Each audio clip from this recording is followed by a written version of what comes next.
घुंघराले बाल। राइना बचपन से ही खूब सुंदर थी।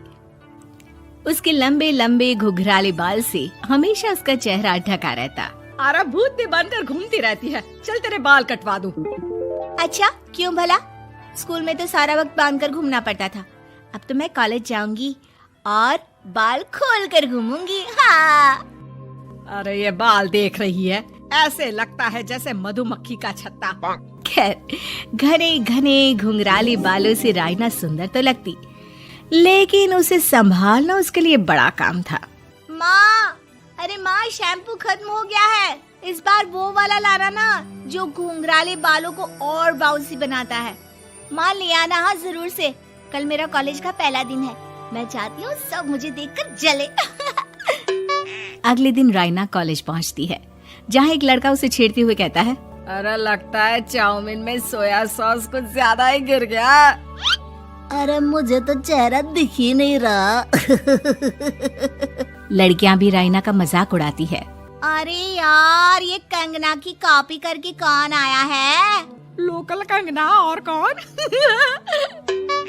राइना को सभी पर गुस्सा आता है, लेकिन वो कुछ नहीं कहती। स्कूल में तो बाल बंधे ही रहते थे, लेकिन कॉलेज में राइना एक लड़की से कहती है, हाय, मेरा नाम राइना है, मुझे आर्ट्स डिपार्टमेंट में जाना है।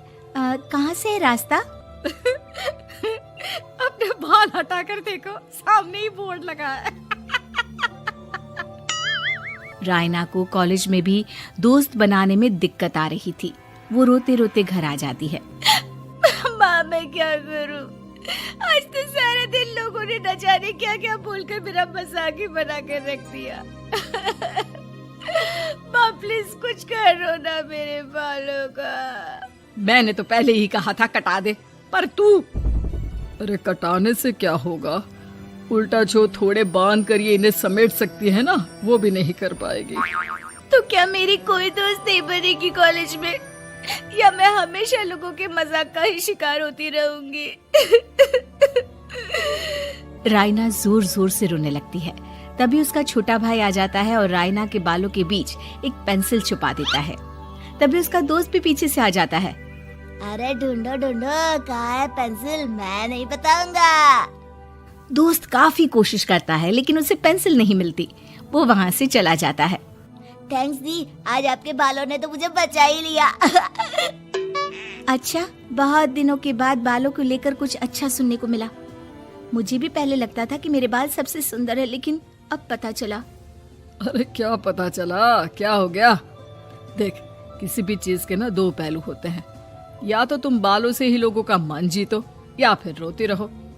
अब ऐसे घने बाल तो तुम्हें भगवान ने दिए हैं। राइना को पिता की बात समझ में आ जाती है।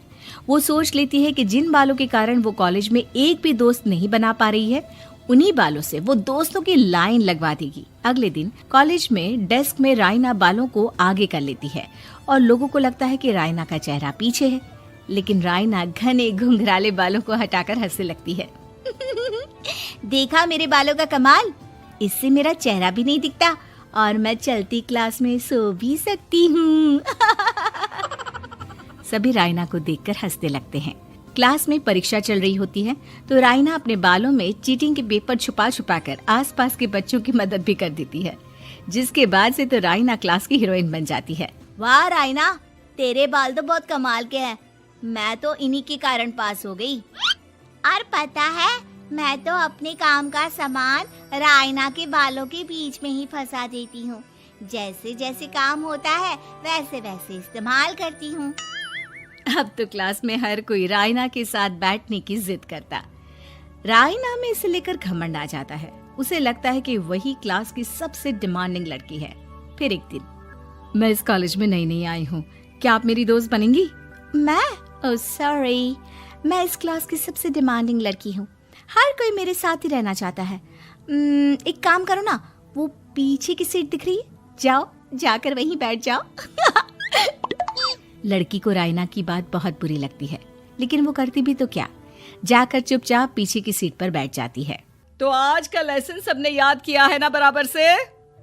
जितनी भी चीटिंग करने वाली लड़कियां थी, वो राइना के पीछे जाकर बैठ जाती है और जोर से चिल्लाती है, जी मैम, सब कुछ याद है, कहीं से भी पूछ लो, हम तो मास्टर हैं मास्टर। क्यों? ये बोलकर वो रायना के कंधे पर हाथ रख देती हैं। रायना भी खुश होती है कि कॉलेज की सबसे स्मार्ट लड़कियों का ग्रुप उसका दोस्त है। पीछे बैठी वो लड़की देखती है कि कैसे मैडम के सवाल लड़कियां रायना के सर को देखकर दे रही है।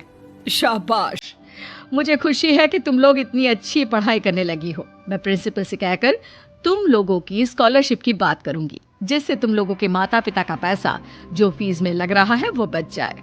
सभी लड़कियां खुश हो जाती हैं। टीचर के जाने के बाद एक लड़की कहती है, गर्ल्स, अब हम लोग ना सिर्फ सबसे स्मार्ट बल्कि सबसे इंटेलिजेंट भी हो गए हैं। इसी बात पर आने वाले संडे को मेरे घर पर पार्टी, सबको आना है, ओके? सभी लड़कियां पार्टी के लिए एक्साइटेड हो जाती हैं। रायना भी। माँ, मेरे कॉलेज की सबसे स्मार्ट लड़की ने पार्टी रखी है संडे को।